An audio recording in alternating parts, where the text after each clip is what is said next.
Perhaps the biggest threat to national competitiveness is a combination of our public education system and our immigration policy. Right now there are about 2 million unfilled, high-paying manufacturing jobs in the U.S. due to lack of vocationally trained or technically competent workers. Second, our universities attract the best and brightest students from all over the world, yet upon completion of their studies we do very little to keep them here and sometimes do a lot to encourage them to leave.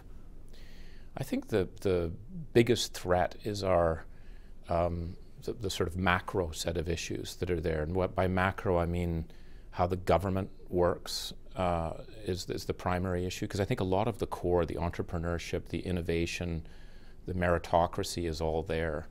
But we're falling behind other countries that are moving much, much faster in that dimension. So to give you an example, I could spend 100% of my time with mayors and governments who are interested in other people's views about how to be more competitive, especially in Asia. Practically every city in China has an international advisory council. Korea, Seoul has one. I could just list Indonesia. Nigeria has that.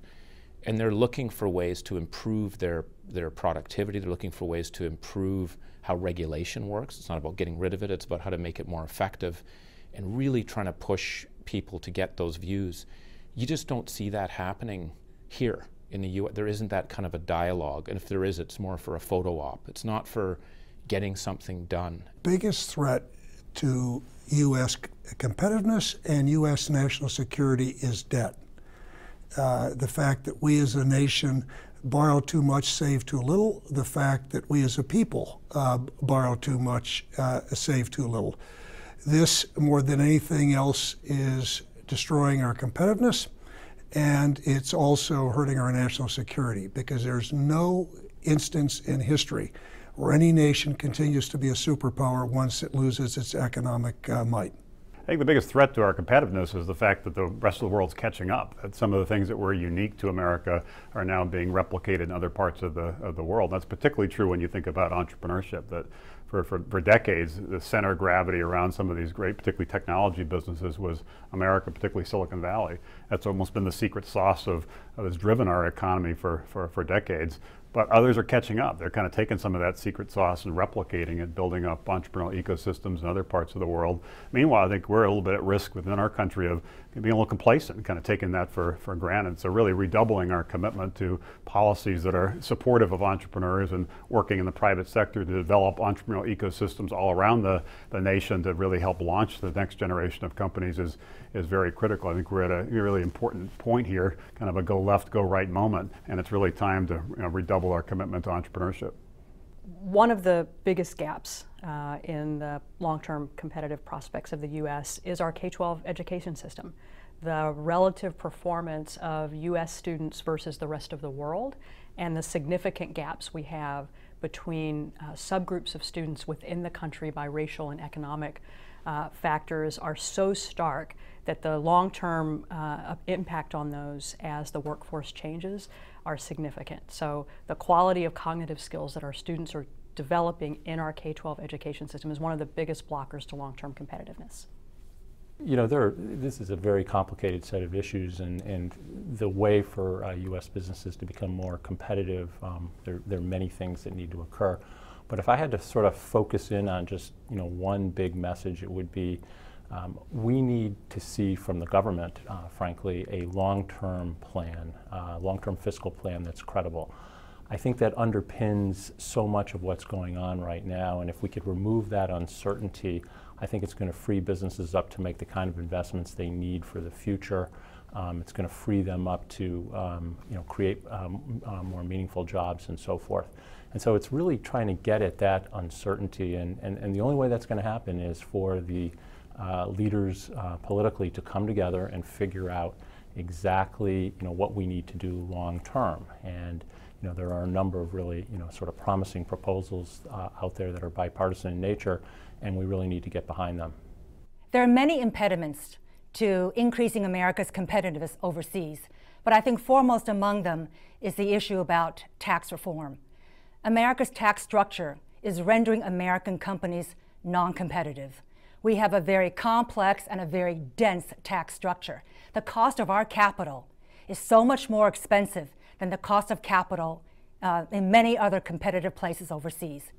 The greatest threat to American competitiveness is our long-term failure to invest adequately in public goods compared to what our global competitors are doing. Public goods include energy, telecommunications, transportation infrastructure, and education. We invest dramatically less in these areas than we once did. Our investment levels are falling, and our competitors globally are increasing. One of the biggest threats is that we're not looking at the opportunities, but focusing too much on removing the barriers, and then forgetting that there are certain opportunities that we should pick up immediately. For example, I think there's a, rather than thinking about all the pressure that China is giving us, why not look at how to capture the tourism business from the Chinese? Hong Kong and even San Francisco, I notice, is benefiting tremendously from the Chinese tourist. How do we make it more attractive for Chinese tourists to come here? Make the visa application process easier, more friendly. Maybe have education for people to learn some Chinese, to service that customer.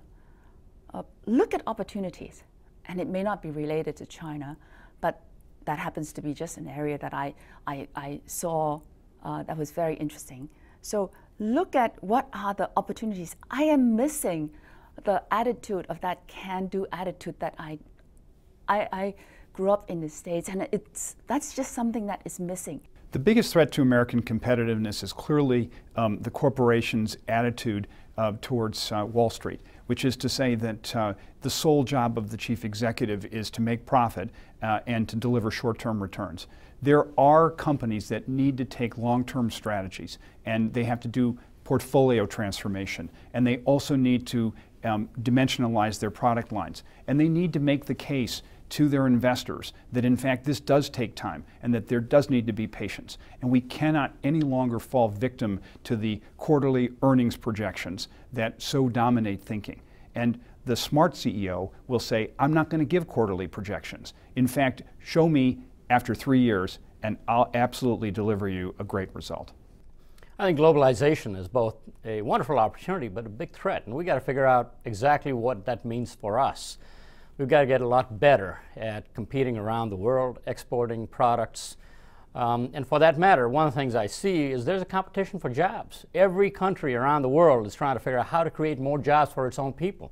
We're going to have to compete with that. And so globalization can turn out to be a threat unless we turn it into an opportunity.